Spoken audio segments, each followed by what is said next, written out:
సరే నేను గంభీరంగా మౌనంగా చూస్తున్నా. నేను కొడితే వట్టి కొట్టు నాకు అలవాట్లేదు కదా. చూద్దాము.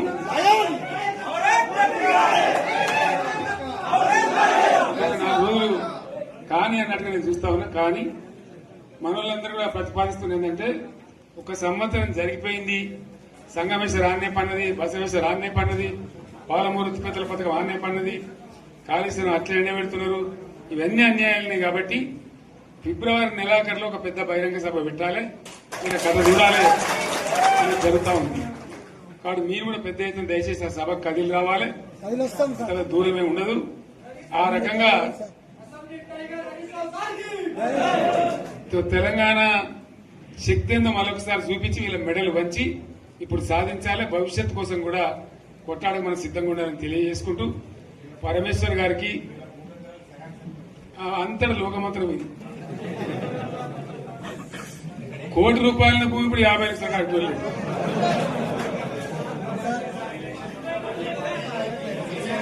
ఈ ఒక్కని బాధ ఒక ఆయన వచ్చింది, మన ఒక ఆయన ఒక 10 మంది వచ్చారు హైదరాబాద్కి. అందులోకి 2 ముస్లిం సోదరులు వచ్చారు. साहब सो तबाह हो गया, इफलासी मुफलसी बच्चे क्या दबे हो गए. तुम्हारा क्या हुआ बहन, तुम्हारा क्या हुआ, तुम हैदराबाद में तुम लोग हैं. मेरा कारोबार है साहब, मेरा छोटा मोटा कारोबार है, होटल भी है. 70% गिर गया है. हर कोई पूछ रहे, हर कोई केसीआर को याद कर रहे सामान. వాళ్ళు మాట్లాడుతున్నారు. ఎక్కడి ప్రతి ఒక్కరు భూముల ధరలు పోయినాయి, మందు పోయినాయి, మసాలా అన్ని పోయినాయి. ఇంత మంచిగా 4 ఎకరాల రైతు నేను 4 కోట్ల ఆసామని అనుకుంటుండే. అంత ధీమా ఉంది. ఎంత బాగుంటే హైదరాబాద్ నుంచి అడిగితే కూడా వచ్చి మనం ఇయ్యకపోదాం భూములు, డిమాండ్ పెరగానని. అంత బ్రహ్మాండంగా మారుమూల ప్రాంతంలో కూడా 40 లక్షలు 50 లక్షలు ఎకరానికి ఉండే. అటువంటిది సగానికి సగం పడిపోయి మొత్తం నాశనం చేశారు. వీళ్ళు ఇట్లే వదిలిపెడితే ఇంకింత నాశనం అవుతుంది. కాబట్టి మనం కొట్లాడాల్సిందే. నేను ఇంకొక మాట మీకు చెప్తా. ఎలక్షన్లలో నేను మస్తుగా చూసిన 50 ఏళ్లలో పార్టీలు గెలితే ఓడితాయి. ఇంత మాయలు ఏడాది లోపలనే కాంగ్రెస్ పార్టీ దొరికితే కొడతాం రాని అంత గొప్ప.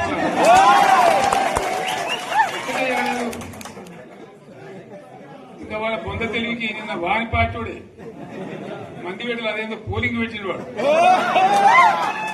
చూసిరా మీరు. ఆ పోలింగ్ పెడితే 70% మనకు వచ్చింది, 30% మనకి. వాడు పెట్టింది మనం పెట్టింది కాదు. 75 ఇది పరిస్థితి. అదే నేను ఏమంటున్నా అంటే, ఫామ్ హౌస్ అంటే ఏముంటది, వారి ఉంటది, మాకు ఉంటది, అలా ఉంటది. కాంగ్రెస్ వాళ్ళు ఎంత మనిషి చేస్తే పారబడి తవ్వచ్చు కూడా లంగత. దీన్ని ఫామ్ హౌస్ అని మనం బదనాం చేసి అంతే కదా. నేను ఏమంటున్నా అంటే, అన్ని మబ్బులు విడిపోయినట్టు ప్రజలకు అన్ని తెలిసిపోతున్నాయి.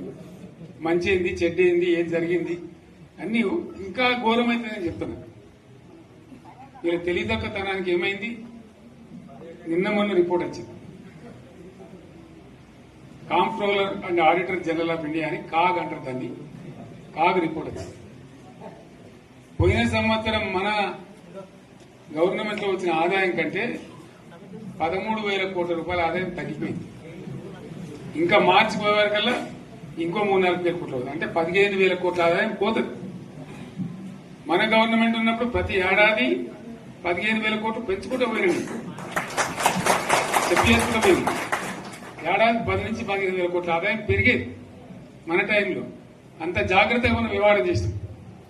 ఇలా ఉల్టా 15,000 కోట్లు పడిపోయింది. ఇంకా వాడేమిస్తాడుగా, ఇంకా ఇస్తారా? ఇంకో 4-5 నెలలైతే జీతాలే కష్టమైంది. అందరు పెండింగ్ రిటైర్ అయిన